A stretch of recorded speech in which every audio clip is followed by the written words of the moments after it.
Hello everyone, आप सभी का बहुत बहुत वेलकम करता हूं। मैं शोएब अहमद, आपके अपने चैनल पीडब्ल्यू नर्सिंग वाला के अंदर। मेरे प्यारे साथियों, बहुत दिन से आप वेट कर रहे थे कि एक ऐसी सटीक रणनीति के बारे में बताया जाए जो आपको 80 दिन के अंदर नॉट सेट के लिए सक्सेसफुल कर दे। जी हां, आज के सेशन के अंदर मैं सिर्फ ये नहीं बताने वाला कि आवर्स कितने पढ़ने हैं, आज मोस्ट इंपॉर्टेंट टॉपिक्स क्या होंगे जो 80 दिन में, और इन सारे स्ट्रेटेजी को 4 फेज में मैंने बांटा है जिससे आपका एग्जाम 100% क्लियर हो जाएगा यदि आप दिल लगा के मेहनत करते हैं तो। चलिए मेरे प्यारे साथियों, तो 80 दिन के अंदर कैसे नॉट सेट को क्लियर करना है शुरू करते हैं। सबसे पहला है टाइम मैनेजमेंट।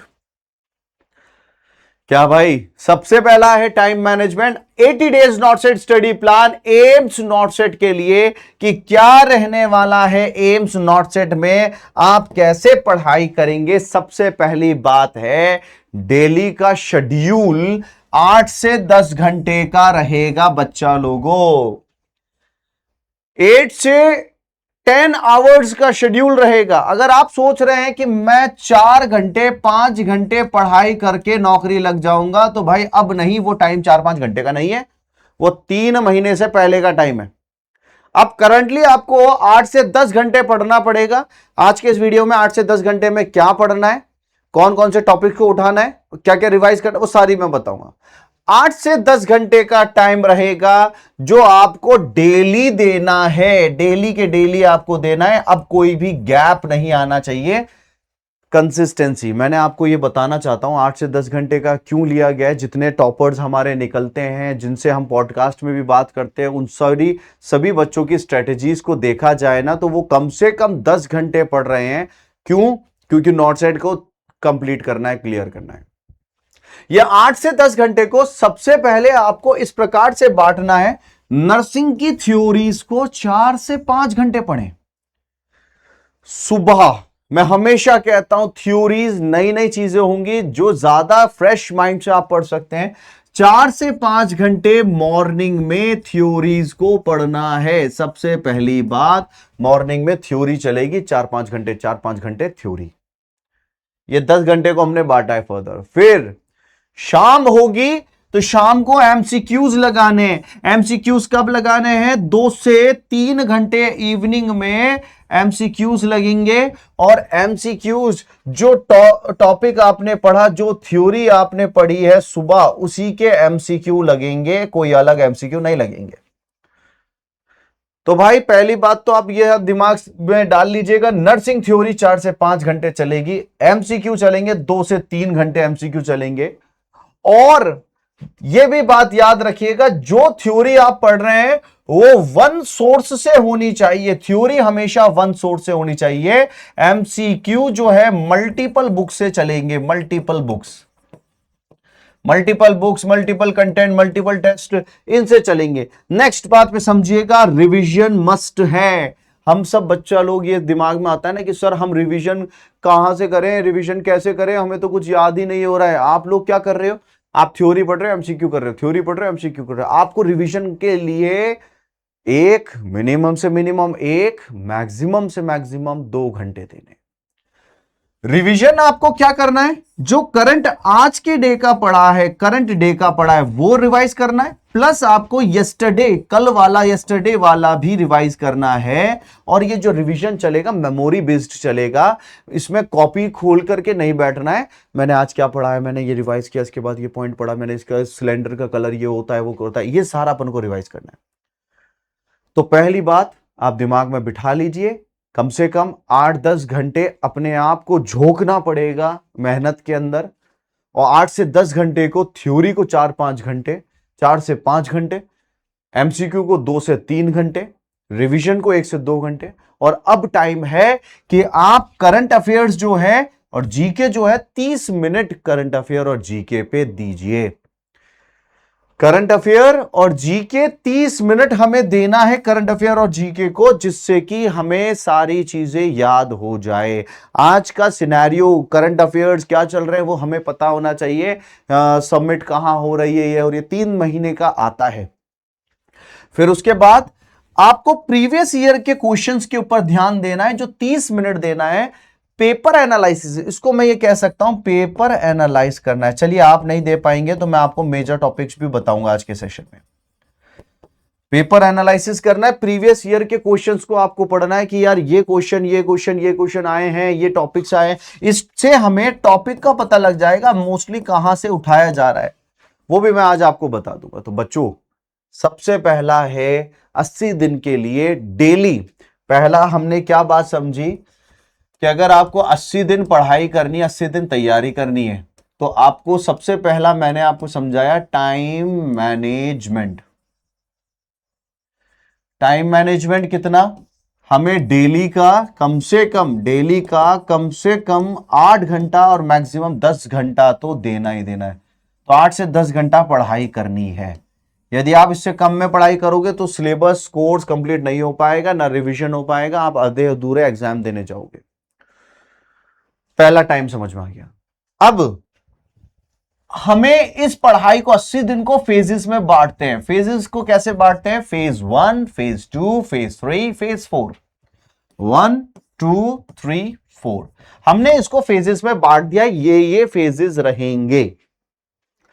फेज 1 है 30 दिन का, 1 से 30 दिन का फेज है जो आपका फाउंडेशन बिल्डिंग का काम करेगा। क्या भैया, फाउंडेशन बिल्डिंग का। अब एक बात मैं आपको समझाता हूं।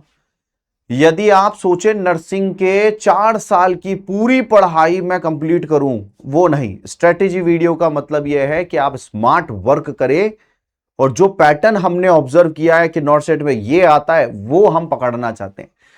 यहां पे सबसे पहली बात बच्चों, डे 1 के ऊपर, डे 1 से लेके 5 दिन, 1 2 3 4 5 दिन में फंडामेंटल ऑफ नर्सिंग को उठाना है, जिसके अंदर ज्यादातर नर्सिंग प्रोसेस क्या होता है, इन्फेक्शन कंट्रोल क्या है, इसके ऊपर हम बात करने वाले। नर्सिंग प्रोसेस क्या है, इन्फेक्शन कंट्रोल क्या है, वाइटल साइन क्या है, बेड मेकिंग क्या है, सीपीआर को पढ़ना है आपको 5 दिन के अंदर अंदर।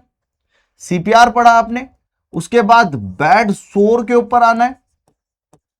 बेड सोर के बाद इंजेक्शंस को पढ़ना है, ड्रग एडमिनिस्ट्रेशन जिसको कहते हैं, ये आपको याद रखना है। 5 दिन में बड़े आराम से कर लोगे आप ये। Vital sign, CPR, bed sore, injections क्या होते हैं, ये हमें पढ़ना है। आइए फिर अगली बात पे आते हैं। अगले जो 5 दिन होंगे, 6 से लेके 10 दिन, मेडिकल सर्जिकल नर्सिंग में कार्डियोवैस्कुलर डिसऑर्डर्स को पूरा, एमआई क्या होता है, हार्ट अटैक क्या होगा, कार्डियोवैस्कुलर, ये याद रखना है। ईसीजी का बेसिक आपके दिमाग में बिठाना चालू कर देना 6 से 10 दिन में। ईसीजी, हाइपरटेंशन क्या है और हार्ट फेलियर क्या है, हार्ट फेलियर का मैनेजमेंट क्या है, ये मैंने ये ऑब्जर्व किया, ये बहुत जरूरी है, उठ करके आता है। तो आज के सिलेबस में मैं ये चीज को मिक्स कर रहा हूं कि हमें कौन कौन से दिन पे क्या क्या चलना है। फिर उसके बाद देखिएगा डे 11 से 15 पे क्या करो, रेस्पिरेटरी डिसऑर्डर्स। रेस्पिरेटरी डिसऑर्डर्स को सीओपीडी क्या है, रेस्पिरेटरी डिसऑर्डर सीओपीडी क्या है, वो सबको ऊपर इनको बात करनी है। उस सबको हमें बात करनी है। रेस्पिरेटरी डिसऑर्डर्स क्या है, सीओपीडी क्या है, respiratory disorder, COPD, asthma, pneumonia क्या है, मैकेनिकल वेंटिलेटर, इनके ऊपर बात करनी है। कब, 11वां दिन, 12वां दिन, 13वां, 14वां, 15, इन पे ये बात करनी है।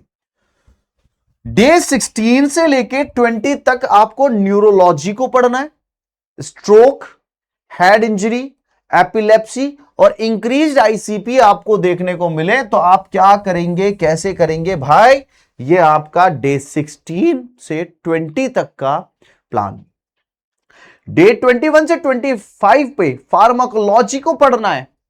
देखो मैंने एक एक पॉइंट को, बड़ा कीमती है, बड़ा दिमाग से समझ करके सारी चीजों को देख करके बनाया। फार्माकोलॉजी को पढ़िएगा, drug classification, emergency drugs, adrenaline क्या करेगा, स्टेटस एपिलेप्टिकस में क्या डालने वाले हैं, एंटीडोट्स को याद करना है, और ड्रग ऑफ चॉइस, सारे ड्रग ऑफ चॉइस की लिस्ट निकाल लो, पढ़ लो, वीडियोस भी मौजूद है, हम भी बताते हैं, ये करना है। 21, 22, 23, 24। अब 21, 22, 23, 24 को आप ये कर रहे हो तो कैसे करोगे, सुबह पहले थ्योरी पढ़ोगे इसकी, शाम को एमसीक्यू करोगे, और पुराना रिवीजन भी चलता रहना चाहिए। एंड देन 26 से लेके 30वां दिन जो होगा साइकेट्री को उठाना है। साइकेट्री में mental status, mini mental status, schizophrenia को पढ़ना है, मूड को पढ़ना है, हेल्यूसिनेशंस क्या होते हैं, उसके बाद इल्यूजन्स क्या होते हैं, यह पढ़ना है। प्लस एक पॉइंट में ईसीटी डालना चाहूंगा, ईसीटी और साइकोथेरेपी, ईसीटी और साइकोथेरेपी। बेटा ये 26 से लेकर के 30 दिन तक, 26 से लेकर 30वां दिन जो होगा तब तक, तो ये हमारा फेज 1। इससे हमारी नींव मजबूत हो जाएगी।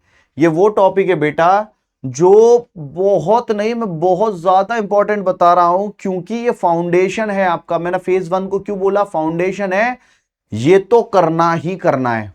Next phase 2 subject completion. अब देखो यहां पर फेज 2 के अंदर कौन कौन से चीजों को मैंने डाला। मैंने थोड़ा स्ट्रेटेजी ऐसे बनाई कि कुछ ऐसे सब्जेक्ट होते हैं जो भूल जाएंगे तो हमारा बिगड़ जाएगा। वो पहले डे 31 से 35 पे पीडियाट्रिक चाइल्ड हेल्थ नर्सिंग में, चाइल्ड हेल्थ नर्सिंग उठानी है। ग्रोथ एंड डेवलपमेंट, बच्चे का वजन डबल होगा, ट्रिपल होगा, ये होगा, कब होगा, कैसे होगा, ये growth and development. Neonatal care और इम्यूनाइजेशन बड़ा इंपॉर्टेंट है। डे 31 से 35 तक में, डे 31 से 35 तक में। तो देखो मैं तो चाह रहा हूं growth and development, neonatal care, immunisation, इसको उठाओ आप, ठीक है। और कुछ एबनॉर्मेलिटीज भी उठाना, एबनॉर्मेलिटीज भी उठाना। अब आप इसको ऐसे कर सकते हैं, मैंने तो मोस्ट इंपॉर्टेंट चीज ये दे दी, ये और ये याद करना, 31, 32, 33, 34, 35। आप चाहें तो पीडियाट्रिक को कंप्लीट भी कर सकते हैं, 5 दिन के अंदर पीडियाट्रिक कंप्लीट है आपकी। उसके बाद 36 से लेके डे 36, 37 तक, 40 तक में आपको ओबीजी को पढ़ना है। जैसे कि ओबीजी में antenatal care, labour most important, PPH most important, newborn की केयर आपको पढ़ना है। प्लस यहां पे साइन एंड सिम्टम्स भी याद रखने हैं बच्चा लोगों। ये स्ट्रेटेजी वीडियो के बाद, एग्जाम के बाद मैं आप लोगों से बात करूंगा इसी पे। डे 41 से 45 पे कम्युनिटी का दिन दिया है, 5 दिन कम्युनिटी के, जिसमें national health programmes, vaccines, epidemiology और करंट डाटा। डे 41 से लेकर के 45 तक ये चलेगा। तो भाई इसमें तो कोई हर्ज नहीं है। पहला वाले फेज में तो मैंने फाउंडेशन को बिल्ड करवाया कि respiratory, cardio, neuro, pharma, psychiatry, फंडा। डे 2 के अंदर सब्जेक्ट कंप्लीशन को दिया। 46 पे, डे 46 और 50 के बीच में नर्सिंग रिसर्च को करिएगा, स्टैटिस्टिक्स को, मैनेजमेंट को, लीडरशिप क्या होता है, सुपरविजन क्या होता है, ये आप 5 दिन इसको दे दीजिएगा। फिर 5 दिन आपको 51 से 55 तक देना है एनाटॉमी एंड फिजियोलॉजी को revision, nutrition, biochemistry and microbiology, in subject को छोटे छोटों को डाला। एक दिन माइक्रो को दे दो, स्टरलाइजेशन क्या होगा, कौन सा बैक्टीरिया क्या है, एक दिन। एनाटॉमी एंड फिजियोलॉजी को डीप में तो जाना नहीं होता है भाई। हमारा हार्ट है, इसकी कितनी लेयर्स है, कितने सेक्शंस हो गए, उसके बाद जो है स्टमक क्या है, ये एनाटॉमी एंड फिजियोलॉजी को चालू करना है। प्लस न्यूट्रिशन, कौन से विटामिन्स सोर्स डेफिशिएंसी क्या होगी, एक लिस्ट बना लो, ये विटामिन है, इसकी कमी से ये होगा और इसकी डेफिशिएंसी को ये पूरा करेगा। बायोकेमिस्ट्री अगर ज्यादा नहीं भी करते हो कोई दिक्कत नहीं है, बायोकेमिस्ट्री अगर ज्यादा नहीं भी करते हैं कोई दिक्कत नहीं है। तो ये हो गया भाई फेज 2। तो सारे सब्जेक्ट को बांटते चल रहे हैं आप लोग। अगला है फेज 3 इंटेंसिव एमसीक्यू प्रैक्टिस। अब यहां पर ये नहीं है कि हमने थ्योरी करनी है, हमें वो करना है, यहां चलेगा इंटेंसिव तरीके से एमसीक्यू प्रैक्टिस। कम से कम फेज 3 में 200 से 300 एमसीक्यू प्रैक्टिस करना है। 200 से 300 एमसीक्यू, 100 एमसीक्यू किए, ब्रेक मारो, थोड़ी देर सांस लो, फिर 100 लिए, फिर उसके बाद थोड़ा सा रिलैक्स करो, फिर 100 किए। इससे क्या होगा, सारी चीजें जो पढ़ी है थ्योरी में कुछ नहीं पढ़ा, एमसीक्यू में पढ़ लोगे। इंटेंसिव एमसीक्यू प्रैक्टिस चलेगी। प्रीवियस ईयर के नॉट सेट के क्वेश्चंस आप सॉल्व कर रहे होंगे, और ये जब क्वेश्चन सॉल्व कर रहे हो दिमाग में ये बिठाना कि मैं क्वेश्चन सॉल्व कर रहा हूं, तब इसके अलावा कुछ नया कैसे क्वेश्चन है, इसको मैं कैसे मॉडिफाई करूं। टॉपिक वाइज टेस्ट लगाओ कि ये टॉपिक वाइज ये टेस्ट है, ये टेस्ट है, ये टॉपिक वाइज टेस्ट चलने चाहिए। फोकस टॉपिक्स, कौन से टॉपिक्स पे ज्यादा फोकस करना है? Pharmacology, medical surgical nursing, community health nursing के क्वेश्चंस, पीडियाट्रिक के क्वेश्चन, साइकियाट्रिक के क्वेश्चन। ये क्वेश्चंस मैं इसलिए बता रहा हूं, प्रीवियसली मैंने ये देखा इनसे ज्यादा उठा लिया गया। इल्यूजन एल्यूसिनेशन क्या होता है, पीडियाट्रिक से उठा लिया गया, ओबीजी से खूब उठाया गया। और डे 66 और 67 पे हमें क्या करना है? फुल लेंथ मॉक टेस्ट चलने चाहिए, full length mock test. Time management होना चाहिए कि मैं एग्जाम दे रहा हूं, मैं टेस्ट दे रहा हूं, मेरा टाइम मैनेज हो रहा है या नहीं हो रहा है। एरर नोटबुक रिवीजन करना चाहिए कि मेरे नोटबुक में क्या एरर आ गया, अब मैं उसको कैसे मॉडिफाई करूं, क्या चीज कंटेंट नई चीज ऐड हुई है। ये 70 दिन की मैंने पूरी गणित आपको एक एक गणित 5-5 दिन के सेट में बता दी। उसके बाद फेज 4 है रिवीजन फेज, 10 दिन का रिवीजन फेज चलेगा बस। अब आपको यहां पे कुछ वो नहीं करना, नया कुछ पढ़ लूंगा, नया वया कुछ नहीं है। आज तक बच्चा क्या कर रहा था, वही चीज पढ़ रहा था, थ्योरी एमसीक्यू पूरा 80 दिन लगा देता था। मैंने यहां चेंज कर दिया, डे 71 से लेके 75 तक वन लाइनर रिवीजन चलने चाहिए। The growth development occur at 6 month पे, सीपीआर का रेशियो इतने पे, उसके बाद ये point two point liner, one liner revision चलेगा। इंपॉर्टेंट ड्रग्स इन लैब की वैल्यूज, नेशनल प्रोग्राम्स कौन कौन से चल रहे हैं भाई, देखो कुछ प्रोग्राम ऐसे हैं, टेलीमानस, इसके बारे में बताओ, इसके बारे में 2-3 बार पूछ लिया गया। इमरजेंसी नर्सिंग, ये करना है। अब आइए डे 76 से 78, 2 फुल मॉक टेस्ट डेली के 2 फुल मॉक टेस्ट लगाओ। एनालाइज करो अपनी मिस्टेक, मेरा कौन सा टॉपिक कमजोर रह गया, मेरे को कौन से टॉपिक में समझ में नहीं आ रहा, क्या गणित क्या है। And last day 79, 80 quick notes only, high yield facts, no new topics, sleep well, नींदें निकालो। आखिरी के जो दिन होंगे खूब जम करके नींद निकालनी है, मुझे नींद निकालनी है, क्योंकि जितना पढ़ना था वो 3 महीने आपने अपने आप को पूरा खपत दिया कि नहीं अब मैं पढ़ूंगा, कोई नया टॉपिक नहीं पढ़ूंगा जिससे कि मुझे एंजाइटी हो। यहां मैंने ये लाइन इसलिए बताई कि मुझे एंजाइटी को 0 पे रखना है। अब आप मुझे बताओ, यदि आप ये फॉलो नहीं करोगे तो क्या करोगे? पुराना वाला पैटर्न छोड़ देना कि मैं थ्योरी पढ़ूंगा, मैं एमसीक्यू करूंगा, मैं थ्योरी पढ़ूंगा, मैं एमसीक्यू करूंगा। मैंने पर्टिकुलरली बांट दिया 5-5 दिन ये करना। उसके बाद रिवीजन का ये टाइम है, एमसीक्यू का ये टाइम है, क्विक नोट्स का ये है, वन लाइनर का ये है, बस। अब नहीं है, अब मत करना, अब मत परेशान होना मेरे प्यारो। क्या करोगे? मेहनत करोगे। और मैं आप लोगों को कुछ इंपॉर्टेंट टॉपिक्स दे रहा हूं, ये इंपॉर्टेंट टॉपिक्स हैं, वैसे तो मैंने उसमें भी बता दिया है।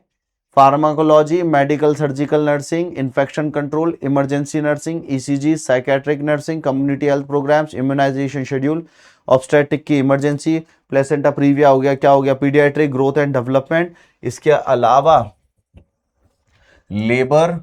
अलावा लेबर के बाद वैक्सीन का आपका इम्यूनाइजेशन का मैंने कर ही दिया है, ग्रोथ एंड डेवलपमेंट का हो ही गया है।